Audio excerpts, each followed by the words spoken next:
இப்போ பார்த்தீங்க அப்படின்னா டிஎன்இஇ ஆன்லைன் வெப்சைட்டில் சீட் மேட்ரிக்ஸ் ஓப்பன் ஆகிடுச்சு. ஸோ சீட் மேட்ரிக்ஸ் ஓப்பன் ஆனதில் நிறையா லிங்க் இருக்குது. நீங்கள் ரொம்ப கன்ஃபியூஸ் எல்லாம் பண்ணிக்காதீங்க. நம்ம எந்த லிங்க்கில் பார்க்கணும் அப்படின்னா ஜென்ரலாக இருக்கிறவங்க general academic seat matrix as on 6/7/2024 before special reservation கவுன்சிலிங்னுக்குள்ள இதில் போய் பார்க்கலாம்.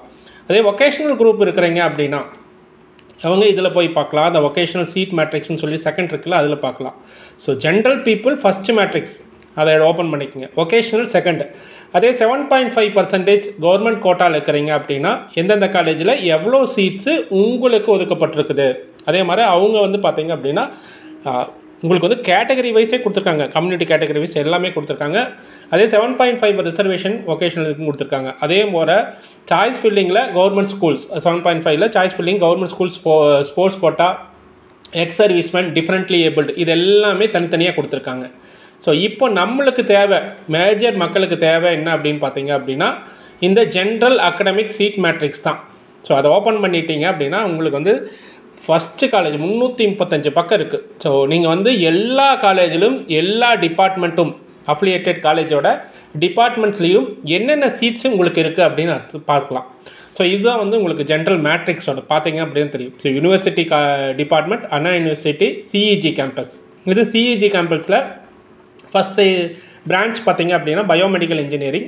இந்த எஸ்எஸ்ன்னு கொடுத்தாங்கன்னா செல்ஃப் ஃபைனான்சிங். ஸோ அதை பார்த்துக்குங்க கரெக்டாக எல்லா காலேஜ்லேயுமே பார்த்துக்குங்க. அதில் ஓசியில் 19 சீட் ஒதுக்கியிருக்காங்க, பிசியில் 17, பிசிஎம்மில் 3, எம்பிசியில் 13, எஸ்சிஏல 2, எஸ்சியில் 1. டோட்டலாக பார்த்தீங்க அப்படின்னா அந்த டிபார்ட்மெண்ட்டில் 64 சீட்ஸ் வந்து கவுன்சிலிங்காக ஒதுக்கியிருக்கிறாங்கன்னு அர்த்தம். ஸோ இதில் வந்து சார் நான் வந்து பிசி ஸ்டூடெண்ட் சார், எனக்கு மொத்தமாக 17 சீட்ஸ் தான் இருக்குது அப்படின்னு கேட்டிங்க அப்படின்னா இல்லை, உங்களுக்கு அதை விட அதிகமாக இருக்குது. இந்த ஓசி சீட்ஸ் இருக்குது பாருங்கள். ஓசிங்கிறது வந்து எல்லாத்துக்குமே ஓப்பன் கேட்டகரி, அது எல்லாத்துக்கும் அது பொருந்தும். இந்த 19 + 17 மொத்தம் பார்த்தீங்க அப்படின்னா 36 சீட்ஸ் வந்து பிசி எடுக்கலாம். வேற பிசிஎம் நான் எவ்வளோ சீட் சார் எடுக்கலாம் அப்படின்னு பார்த்தீங்க அப்படின்னா 3 + 19 இந்த ஓப்பன் கேட்டகரியில் 19க்குள்ள அப்போ உங்கள் 22 சீட்டு பிசிஎம் எடுக்கலாம். சார் எம்பிசி சார் நான் எவ்வளோ சீட்ஸ் எடுக்கலாம் அப்படின்னு கேட்டிங்கன்னா இந்த 13 சீட்டு ப்ளஸ் இந்த ஒரு 19 சீட்ஸு 32 சீட்ஸ் வந்து எம்பிசி வந்து எடுக்கலாம். அதே மாதிரி எஸ்சியாக இருக்கிறாங்க சார் அப்படின்னு கேட்டிங்கன்னா 19லேருந்து ப்ளஸ் ஒரு 9 ஆட் பண்ணிட்டீங்க அப்படின்னா 28 சீட்டு உங்களுக்கு எலிஜிபிள். ஸோ இது மாதிரி எல்லா கேட்டகரிக்கும் எல்லா காலேஜிலும் எல்லா டிபார்ட்மெண்ட்லையும் இந்த கேட்டகரியில் தான் இருக்கும். நீங்கள் ஒரு தடவை செக் பண்ணி பாருங்கள். இப்போது எக்ஸாம்பிள் இதெல்லாம் பார்த்தீங்க அப்படின்னா பெரிய பெரிய காலேஜ், நம்ம அண்ணா யூனிவர்சிட்டி காலேஜில் எம்ஐடி, சிஇஜி, ஏசிடி இந்த மாதிரி 4 கோர்ஸையும் பார்த்துட்டு இங்கே நீங்கள் அந்த 4 கோர்ஸில் என்னென்ன இருக்குது அப்படிங்கிறது பாருங்கள்.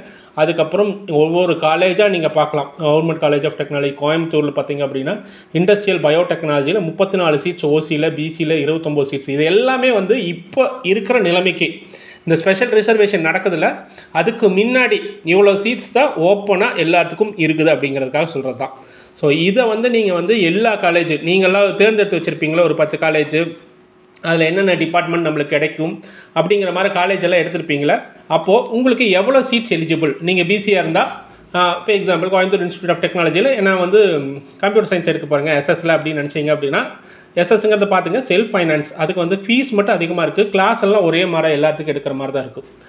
ஸோ அதில் பார்த்தீங்க அப்படின்னா நான் பிசியாக இருக்கிறேன் அப்படின்னு நினச்சிங்க அப்படின்னா உங்களுக்கு 44 சீட்ஸ் எலிஜிபிளாக இருக்கும். ஸோ அந்த சீட்ஸ் கண்டிக்கே பார்த்துக்குங்க. ஸோ இதில் யார் வந்து நல்லா பார்க்கணும் அப்படின்னு பார்த்தீங்க அப்படின்னா 7.5 ரிசர்வேஷன் தான் வந்து கொஞ்சம் கவனமாக பார்க்கணும். ஸோ 7.5 ரிசர்வேஷன் எடுத்துட்டிங்க அப்படின்னா அங்கே 3வது இருக்குது பாருங்கள், இதுதான் 7.5 ரிசர்வேஷன். அவங்க கொஞ்சம் ஜாக்கிரதையாக பார்க்கணும். ஸோ அவங்களோட என்னது பார்த்தீங்க அப்படின்னா ஒவ்வொரு காலேஜிலும் எவ்வளோ சீட்ஸ் இருக்குது அப்படிங்கிறது வந்து தெளிவாக கொடுத்துருப்பாங்க. இப்போ எக்ஸாம்பிள் அண்ணா யூனிவர்சிட்டி கிண்டி கேம்பஸ், சிஇஜி கேம்பஸில் பார்த்தீங்க அப்படின்னா பயோமெடிக்கல் இன்ஜினியரிங் தான் ஃபஸ்ட்டு கோர்ஸ். அதில் பார்த்தீங்க அப்படின்னா 7.5 ரிசர்வேஷன் நான் பிசி கேட்டகரி அப்படின்னு நினச்சிங்கன்னா உங்களுக்கு 3 சீட்ஸ் தான் இருக்கும். ஸோ அது மாதிரி நீங்கள் எல்லா காலேஜுக்கும் பாருங்கள். ஸோ இருக்கிற எல்லா காலேஜ் இதுலேயும் வந்து 315 பேஜஸ் இருக்குது 7.5 இதுலேயும். ஸோ அப்போ அதில் நீங்கள் எல்லா டிபார்ட்மெண்ட்டும் எவ்வளோ சீட்ஸ் வந்து 7.5 கோட்டா கீழே ஒதுக்கியிருக்காங்க, அதுவும் என்ன கேட்டகரிக்கு ஒதுக்கியிருக்காங்க. ஸோ இப்போ எக்ஸாம்பிள் பாருங்கள், இந்த கவர்மெண்ட் காலேஜ் ஆஃப் டெக்னாலஜி ஜிசிடியில் பார்த்தீங்க அப்படின்னா computer science and engineering, AI and machine learning இருக்குல்ல, இந்த கோர்ஸில் பார்த்தீங்க அப்படின்னா ஓசிக்கு ஒரு சீட், பிசிக்கு ஒரு சீட், பிசிஎம்க்கு 0, அப்போ பிசிஎம் நம்ம எடுக்க முடியாதான்னு கேட்டிங்களா அப்படின்னா இல்லை, உங்களுக்கு ஓசி ஓப்பனில் இருந்துச்சுன்னா நீங்கள் எடுக்கலாம், ஒன்று இருக்குது. எம்பிசிக்கு ஒரு சீட், அவருக்கு வந்து ஒரு சீட் ப்ளஸ் இங்கே ஓசியில் இருந்துச்சு அப்படின்னா இன்னொரு சீட், மொத்தம் 2 சீட் இருக்குது. எஸ்சியில் வந்து அவருக்கு அதே மாதிரி தான். இப்போ எஸ்சிஏக்கு எனக்கு சீட்டே இல்லை சார் அப்படின்னு நினச்சிங்க அப்படின்னா இல்லை, நீங்கள் வந்து ஓப்பன் கேட்டகரியில் எடுக்கலாம். ஸோ அந்த மாதிரி நீங்கள் கொஞ்சம் அனலைஸ் பண்ணுங்கள். எனக்கு 0ன்னு போட்டிருக்கு சார், நான் எடுக்க முடியல அப்படின்னு நினைக்காதீங்க. உங்களுக்கு வந்து ஓப்பன் கேட்டகரியில் அது ஓப்பனாக தான் இருக்குது. அங்கே வந்து பார்த்தீங்க அப்படின்னா ஒரு பட்டனை கிளிக் பண்ணுற மாதிரி தான் இருக்குது சாய்ஸ் செலெக்ஷனில்.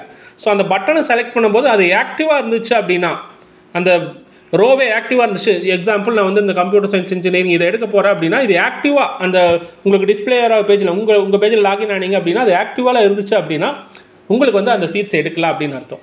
ஸோ எப்பவுமே கவுன்சிலிங் ஸ்டார்டிங் அப்போ எல்லாமே ஆக்டிவாக தான் இருக்கும். நீங்கள் வந்து எக்ஸாம்பிள் நீங்கள் உங்கள் ரவுண்டில் வந்து நீங்கள் ஒரு 5000 ரேங்க்குக்கு அப்புறம் வரீங்க அப்படின்னா உங்களுக்கு முன்னாடி ஒரு 5000 ரேங்க் ஹோல்டர் இருக்கிறாங்க அப்படின்னா அந்த 5000 ரேங்க் ஹோல்டரும் எடுத்ததுக்கப்புறம் தான் உங்களுக்கு சாய்ஸ் வரும். ஸோ அப்போ உங்கள் சாய்ஸை வந்து அவங்க எடுக்கிறதுக்கான சான்சஸ் இருந்துச்சு அப்படின்னா உங்களுக்கு சீட்ஸ் இருக்காது. அப்போ அடுத்த ப்ரிஃபரன்ஸுக்கு போகும். ஸோ அதனால தான் சொல்கிறேன், ஒரு 100 ப்ரிஃபரன்ஸ்னால வைங்க. ரவுண்ட் 2 ரவுண்ட் 3 இருக்கிறவங்களாம் வந்து ஒரு அட்லீஸ்ட் ஒரு 100 ப்ரிஃபரன்ஸ்னால வச்சிங்க அப்படின்னா தான் மேபி அப்வர்ட் மூவ்மெண்ட்டில் அவங்க சீட்ஸ் வந்து ஒமிட் பண்ணியிருக்கலாம், ஆப்சன்டேஜ் அதிகமாக இருக்கலாம், அந்த மாதிரி நிறையா இருக்குது. ஸோ இது வந்து அப்டேட்டட் லிஸ்ட். போன வருஷத்தை விட இந்த வருஷம் 13,824 சீட்ஸ் இன்க்ரீஸ் ஆயிருக்குன்னு சொல்லிக்கலாம். அதை ரேண்டமாக வச்சு தான் வந்து இந்த உங்களுக்கு வந்து கேட்டகரி வைஸ் கொடுத்துருக்காங்க. மேட்ரிக்ஸை வந்து கரெக்டாக தெளிவாக பார்த்துட்டு உங்கள் சாய்ஸ் ஃபில்லிங்கோட செலெக்ஷன்ஸ் வந்து கரெக்டாக நோட் பண்ணி வைங்க. இது எல்லா காலேஜுக்கும் இருக்குது, நீங்கள் ஃபுல்லாக செக் பண்ணிக்கோங்க. இதில் ஏதாச்சும் உங்களுக்கு டவுட் இருந்துச்சு அப்படின்னா கமெண்ட் செக்ஷனில் கமெண்ட் பண்ணுங்கள். உங்களுக்கான இன்ஃபர்மேஷனை நம்ம கொடுக்கறதுக்கு ரெடியாக இருக்கிறோம். புது காலேஜ் எதுவும் இது வரலைங்க, நானும் ஒரு தடவை செக் பண்ணிவிட்டேன், புது காலேஜ் எதுவுமே இல்லை. நீங்களும் வேணால் ஒரு தடவை செக் பண்ணிக்கிங்க. பழைய காலேஜஸ் இருக்கிற இன்ஃபர்மேஷன் எல்லாம் இருக்கும். சில காலேஜ் எல்லாம் மெர்ஜ் ஆகிருக்கு, கிருஷ்ணா, எஸ்என்எஸ் இவங்கெல்லாம் வந்து ஒரு 2 காலேஜ் இருந்து ஒரே காலேஜாக மெர்ஜ் பண்ணியிருக்காங்க. அந்த மாதிரி இருக்கிற இன்ஃபர்மேஷனையும் கரெக்டாக பார்த்து ஃபில் பண்ணிங்க. அவங்களெல்லாம் இன்ஃபர்மேஷன் அப்டேட் ஆகிருக்கு அப்படிங்கிறத நானும் பார்க்குறேன். ஸோ இதில் ஏதாச்சும் தெளிவு உங்களுக்கு ஏதாச்சும் டவுட் இருந்துச்சு அப்படின்னா கமெண்ட் செக்ஷனில் கமெண்ட் பண்ணுங்கள், தெளிவாக நம்ம ஃபில் பண்ணலாம். ஏன்னா இன்றைக்கிலேருந்து கவுன்சிலிங் ஆரம்பிச்சிருச்சு. மெயின் கவுன்சிலிங் 14ஆம் தேதினாலும் இன்றைக்கிலே நீங்கள் வந்து சாய்ஸ் மேட்ரிக்ஸ் வந்துருச்சு, சீட் மேட்ரிக்ஸ் வந்ததுனால நீங்கள் கரெக்டாக போடுங்க. இது வந்து ஃபுல் சீட் மேட்ரிக்ஸ், யாருமே சீட்ஸ் எடுக்காதப்போ உங்களுக்கு எவ்வளோ சீட்ஸ் இருக்குது அப்படிங்கிற மாதிரி ஒவ்வொரு கவுன்சிலிங் முடியும் போது, இப்போ எக்ஸாம்பிள் ஸ்பெஷல் ரிசர்வேஷன் கோட்டை கேட்டகரி வந்து முடிஞ்சிருச்சு அப்படின்னா அந்த ரிசர்வேஷன் முடிஞ்சதுக்கப்புறம் உங்களுக்கு சீட் மேட்ரிக்ஸ் வரும். அதே மாதிரி உங்களுக்கு வந்து ஃபஸ்ட்டு ரவுண்டு முடிஞ்சிருச்சு அப்படின்னா ஃபஸ்ட் ரவுண்ட் முடிஞ்சோடனே மறுபடியும் சீட் மேட்ரிக்ஸ் வரும். செகண்ட் ரவுண்ட் முடிஞ்சிருச்சுன்னா செகண்ட் ரவுண்ட் முடிஞ்சோடனே சீட் மேட்ரிக்ஸ் வரும். தேர்ட் ரவுண்ட் முடிஞ்சிருச்சு அப்படின்னா தேர்ட் ரவுண்ட் முடிஞ்சோடனே சீட் மேட்ரிக்ஸ் வருது. ஸோ இந்த மாதிரி உங்களுக்கு சீட் மேட்ரிக்ஸ் அப்பப்போ வெளியிட்டே இருப்பாங்க. அது போக உங்களுக்கும் உங்கள் லாகின் பண்ணிங்க அப்படின்னா நீங்கள் தேர்ந்தெடுக்க வேண்டிய காலேஜஸோட லிஸ்ட் இருக்கும். ஸோ அந்த லிஸ்ட்டை பார்த்தும் நீங்கள் வந்து சூஸ் பண்ணலாம். ஸோ அதையும் ஒரு ஐடியாவில் வச்சுக்கோங்க. எந்தது ஆக்டிவாக இருக்கோ அதெல்லாம் நீங்கள் சூஸ் பண்ணலாம் அப்படிங்கிற மாதிரி, எதாவது இன்ஆக்டிவாக இருக்கோ அதெல்லாம் நீங்கள் சூஸ் பண்ண முடியாது. ஸோ அதையும் மைண்டில் வச்சுட்டு கரெக்டாக சாய்ஸ் ஃபில்லிங் பண்ணுறதுக்கு ரெடி ஆகிக்குங்க.